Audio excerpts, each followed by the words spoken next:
Whenever there is any judicial conference, the topic that invariably comes up for discussion is pendency of cases and delayed justice. And every single time the same panacea is offered: fill up vacancies and further increase the number of judges.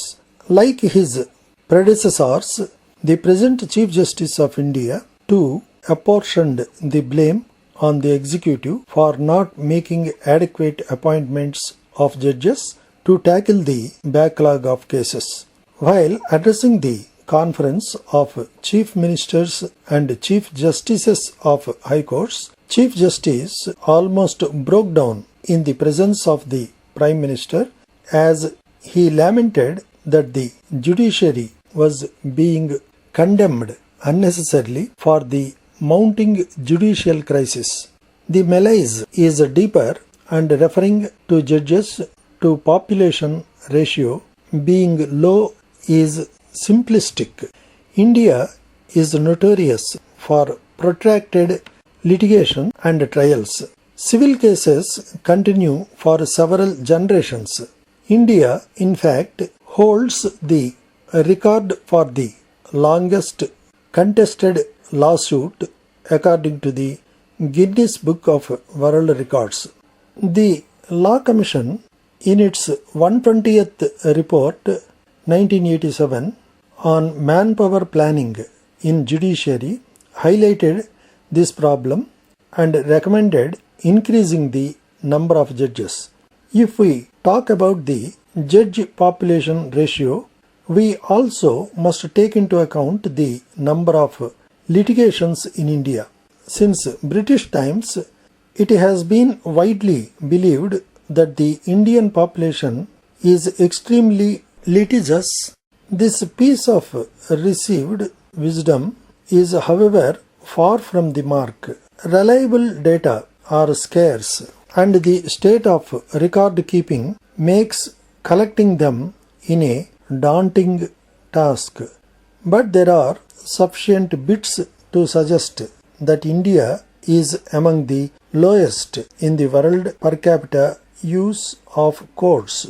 There is no reason to believe that Maharashtra has less litigation than India as a whole, since no data point to a general correlation of court use with economic development. On the issue of judge population ratio, it will be pertinent to recall what United States President Nixon said on March 11, 1971 on the administration of the criminal justice system.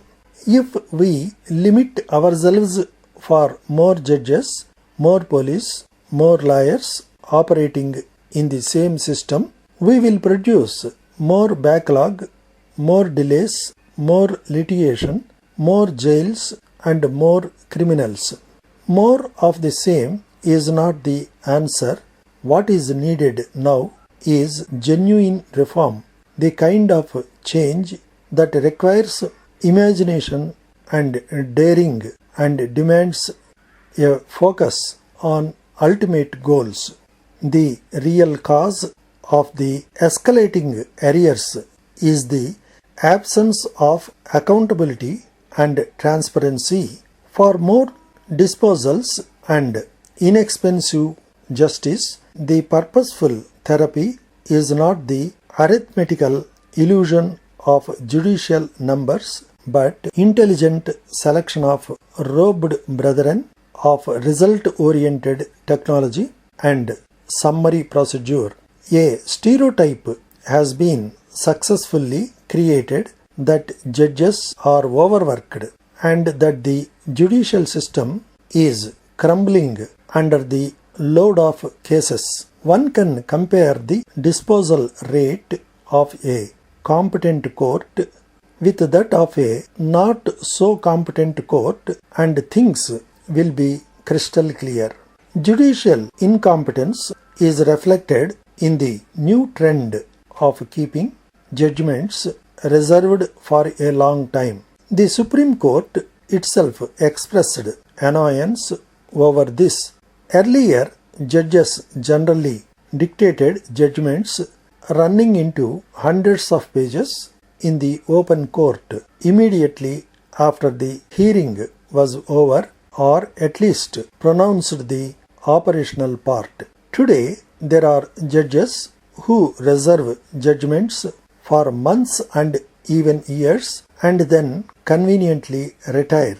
Such cases are then reheard, causing avoidable harassment to litigants. There have been a few High Court judges who hardly wrote any judgment except "I agree." Adjournment is another bane of the Indian legal system. Lawyers seek repeated adjournments and judges grant the adjournments. This is because several judges do not come to the court prepared. One of the parties is invariably interested in prolonging the trial, and lawyers adopt dilatory and other reprehensible tactics. It is well nigh impossible to get adjournment in developed countries. More important than disposal is the quality of disposal. There may be total disposal with no arrears, and yet there may not be any justice. If the judgment is impeccable, it leaves little scope for appeal, revision, review. The court should also tear into the designs of those trying to protract matters by, at times, challenging every order of every court till the appellate channel is exhausted. Judges should take inspiration from Thomas More, 1478-1535, who, as Chancellor, was notable for the speed at which he dispatched his cases.